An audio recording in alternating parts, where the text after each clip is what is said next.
ओम श्री विष्णुवे नमः। नमस्कार दोस्तों, आप सभी का स्वागत है हमारे यूट्यूब चैनल पावरफुल हिंदू धर्म में। अब तक हमने आषाढ़ महात्म्य में कथा अध्याय 1 से लेकर कथा अध्याय 27 का रसपान किया है।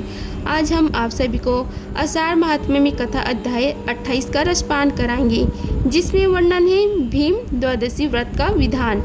अगर आप सभी हमारी वीडियो को पहली बार देख रहे हैं तो वीडियो को लाइक कीजिए, चैनल को सब्सक्राइब कीजिए, बेल आइकन को प्रेस कीजिए, ऑल ऑप्शन क्लिक कीजिए ताकि आने वाली वीडियो की नोटिफिकेशन आप सबको मिलती रहे।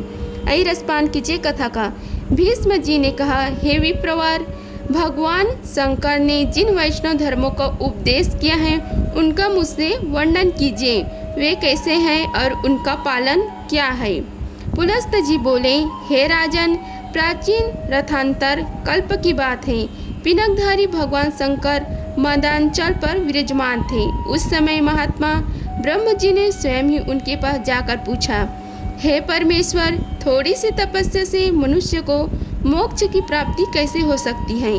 ब्रह्म जी के इस प्रकार प्रश्न करने पर जगत की उत्पत्ति एवं वृद्धि करने वाले विश्वात्मा उमानाथ शिव मन को प्रिय लगने वाले वचन बोले।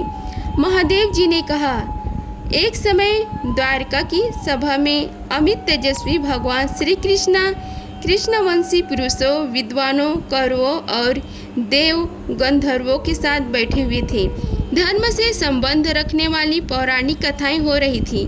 इसी समय भीमसेन ने भगवान से परम पद की प्राप्ति के विषय में पूछा। उनका प्रश्न सुनकर भगवान श्री वासुदेव ने कहा, हे भीम, मैं तुम्हें एक पाप विनाशनी तिथि का परिचय देता हूँ। उस दिन निम्नांकित विधि से उपवास करके तुम श्री विष्णु के परम धाम को प्राप्त करो। जिस दिन माघ मास की द्वादशी तिथि आई, उस दिन समस्त शरीर में घी लगाकर तिल मिश्रित जल से स्नान करें तथा ओम नमो नारायणाय इस मंत्र से भगवान श्री विष्णु को पूजन करें। कृष्णाय नमः कहकर दोनों चरणों की और सर्वात्मने नमः कहकर मस्तक की पूजा करें। वैकुंठाय नमः इस मंत्र से कंठ की और श्री वस्त्रधारिणे नमः इससे हृदय की अर्चना करें। फिर शंखिने नमः, चक्रिणे नमः, गदिने नमः, वरदाय नमः तथा सर्वनारायण नमः, सब कुछ नारायण ही है, ऐसे कहकर आवाहन आदि के क्रम से भगवान की पूजा करें। इसके बाद दामोदराय नमः कहकर उदर का पंचनाय नमः इस मंत्र से कमर का सौभाग्यनाथाय नमः इससे दोनों जंघों का, भूतधारिणे नमः से दोनों घुटनों का, नीलाय नमः इस मंत्र से पिंडलियों का, घुटनों से नीचे का और विश्व सूर्य नमः इससे पुनः दोनों चरणों का पूजन करें। तत्पश्चात देवाय नमः, शांते नमः, लक्ष्माय नमः, श्रियाय नमः, तुष्टाय नमः, पुष्टाय नमः, विष्टाय नमः इन मंत्रों से भगवती लक्ष्मी जी का पूजन करें। इसके बाद वायुवेगाय नमः, पदक्षिणे नमः, विश्व प्रथमनाय नमः, विहगनाथाय नमः इन मंत्रों से द्वारा गरुड़ जी का पूजन करना चाहिए। इसी प्रकार गंध, पुष्प, धूप तथा नाना प्रकार के पकवानों द्वारा श्री कृष्ण की, महादेव जी की तथा गणेश जी की भी पूजा करें।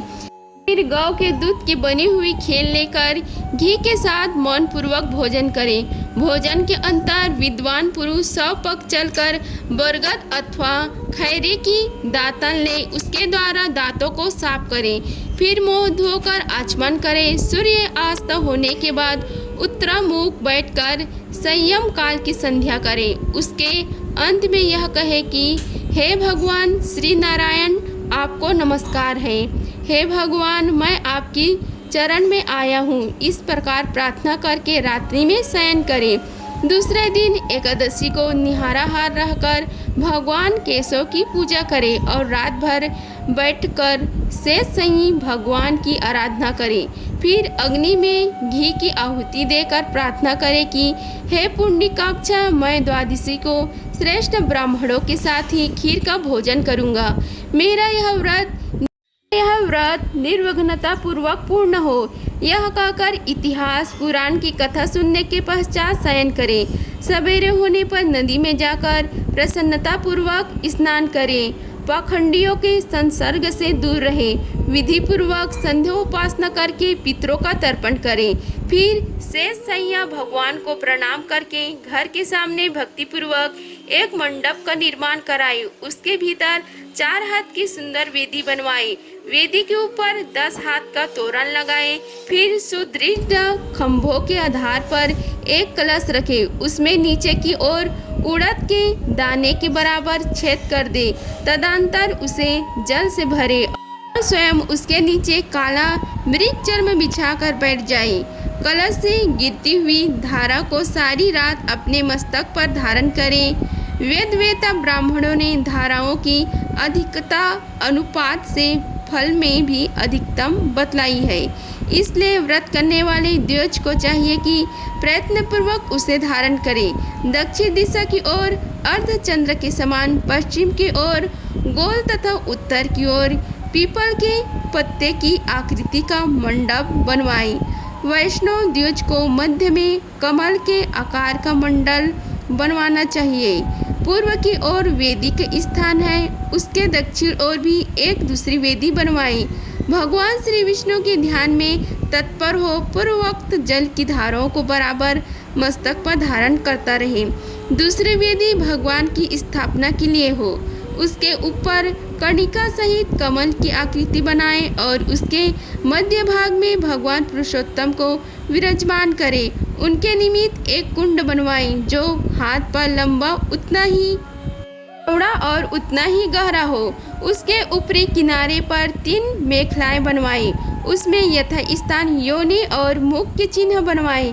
तदंतर ब्राह्मण कुंडल में अग्नि प्रज्वलित करके जौ, घी और तिल का श्री हरि विष्णु संबंधी मंत्रों द्वारा हवन करें। प्रकार वहाँ विधि पूर्वक वैष्णव यज्ञ का संपादन करें। फिर कुंड के मध्य में यत्न पूर्वक घी का धारा गिराएं। देवादिदेव भगवान के श्री विग्रह पर दूध की धारा छोड़े तथा अपने मस्तक पर पूर्वोक्त जल धारा को धारण करें। घी की धारा मटर की दाल के बराबर मोटी होनी चाहिए, परंतु दूध और जल की धारा को अपनी इच्छा के अनुसार मोटी या पतली किया जा सकता है। ये धाराएं रात भर अवक्षित रूप से गिरती रहनी चाहिए। फिर जल से भरे हुए 13 कलशों को स्थापना करें। वे नाना प्रकार के भक्ष्य पदार्थों से युक्त और श्वेत वस्त्रों से अलंकृत होनी चाहिए। उनके साथ चांदी, उदुम्बर पात्र तथा पंचरत्न होना भी आवश्यक है। वहाँ 4 ऋग्वेदी ब्राह्मण उत्तर की ओर मुख करके हवन करें। 4 यजुर्वेद विप्र रुद्र अध्याय का पाठ करें तथा 4 सामवेदी ब्राह्मण वैष्णव शाम का गायन करते रहे। उपयुक्त 12 ब्राह्मणों को वस्त्र, पुष्प, चंदन, अंगूठी, कड़े, सोने की जंजीर, वस्त्र तथा संज्ञा आदि देकर उनका पूर्ण सत्कार करें। इस कार्य में धन की कृपणता न करें। इस प्रकार गीत और मंगलिक शब्दों के साथ रात्रि व्यतीत करें। उपाध्याय, आचार्य या पुरोहित को सब वस्तुएं अन्य ब्राह्मणों की अपेक्षा दुगनी मात्रा में अर्पण करें। रात्रि के बाद जब निर्मल प्रभात का उदय हो तब शयन से उठकर नित्य कर्म के पश्चात 13 गौ दान करनी चाहिए। उनके साथ ही समस्त सामग्री सोने की होनी चाहिए। वे सब की सब दूध देने वाली और सुशीला है। उनके सींग सोने से और खुर चांदी से मढ़े हुए हो तथा उन सबको वस्त्र उड़ाकर चंदन से विभूषित किया गया हो।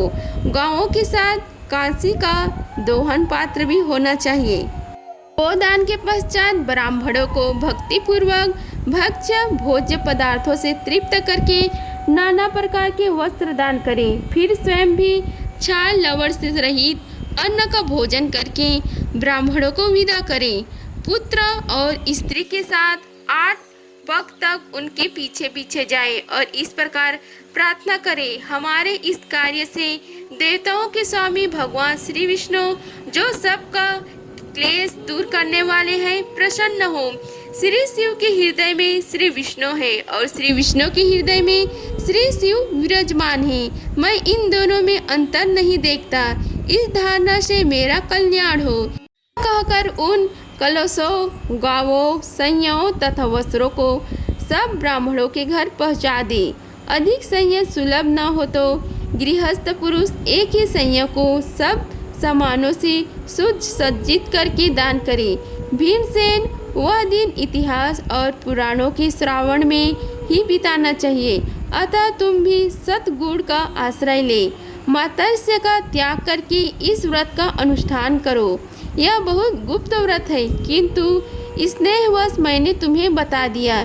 हे वीर, तुम्हारे द्वारा इसका अनुष्ठान होने पर यह व्रत तुम्हारे ही नाम से प्रसिद्ध होगा। इसे लोग भीम द्वादशी कहेंगे। यह भीम द्वादशी सब पापों को हरने वाली और शुभकारिणी होगी। प्राचीन कल्प में इस व्रत को सर्वकारिणी कहा जाता है। इसका स्मरण और कीर्तन मात्र से करने से देवराज इंद्र का सारा पाप नष्ट हो गया था। इसी के अनुष्ठान से मेरी प्रिय सत्यभामा ने मुझे पति रूप में प्राप्त किया। इस कल्याणमयी तिथि को सूर्यदेव ने सहस्त्रों धाराओं से स्नान किया था, जिससे उन्हें तेजोमय शरीर की प्राप्ति हुई।